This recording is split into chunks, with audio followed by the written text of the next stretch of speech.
Si ce soir tu souffres d'avoir mis fin à une relation pourtant toxique pour toi, si ta petite voix intérieure te dit que tu as peut-être exagéré, que tu aurais pu faire un dernier effort ou attendre encore davantage, alors pose-toi au calme et écoute ce petit murmure. Quand on quitte une relation déséquilibrée, que ce soit en amitié ou en amour, ce n'est pas toujours le soulagement immédiat ni la libération spectaculaire à laquelle on s'attend. Souvent, c'est même plutôt un silence, un vide et un manque. Et c'est ce manque qui peut te faire douter. Parce que pendant ta relation, ton petit cerveau émotionnel faisait tout pour la sauver, en te poussant à trouver des excuses, à minimiser certains comportements, à espérer que demain serait différent et à t'accrocher aux souvenirs heureux pour te faire oublier les zones d'ombre. Du point de vue neuroscientifique, ce comportement s'explique tout simplement par le fait que ton petit cerveau émotionnel est câblé pour préserver le lien, qu'il associe directement à un sentiment de sécurité émotionnelle. Et l'attachement active les circuits de récompense qui permettent de se sentir bien. Et même une relation déséquilibrée peut créer une sorte de dépendance émotionnelle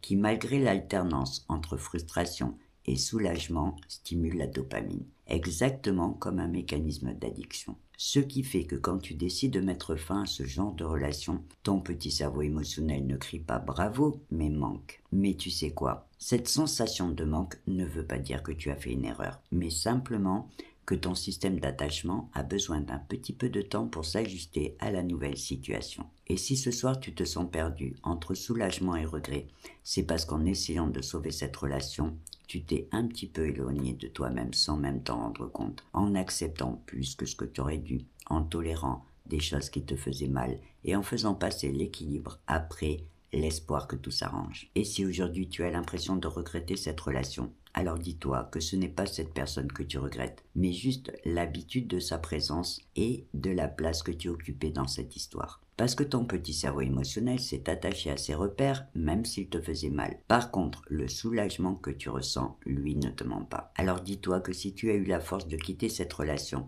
c'est parce que ton petit cerveau rationnel avait compris ce que ton cœur ne pouvait pas encore voir. Ne regrette pas ton courage, mais plutôt honore-le. Ton système nerveux est simplement en train de réapprendre que le calme peut exister, que l'amitié ou l'amour ne doit pas être une lutte permanente où l'on doit s'effacer pour laisser plus de place à l'autre, et que partir vaut toujours mieux que de rester dans une relation qui devient toxique et qui te fait souffrir. Alors maintenant, ferme les yeux, détends-toi et écoute ce petit murmure qui te rappelle que ce que tu ressens ce soir, ce n'est pas une envie de retour en arrière, mais juste une phase de transition et un chemin vers plus de clarté. Et surtout, le moment où tu dois comprendre que parfois mettre fin à une relation est la seule solution pour pouvoir se retrouver. Et sur ce, belle nuit à toi.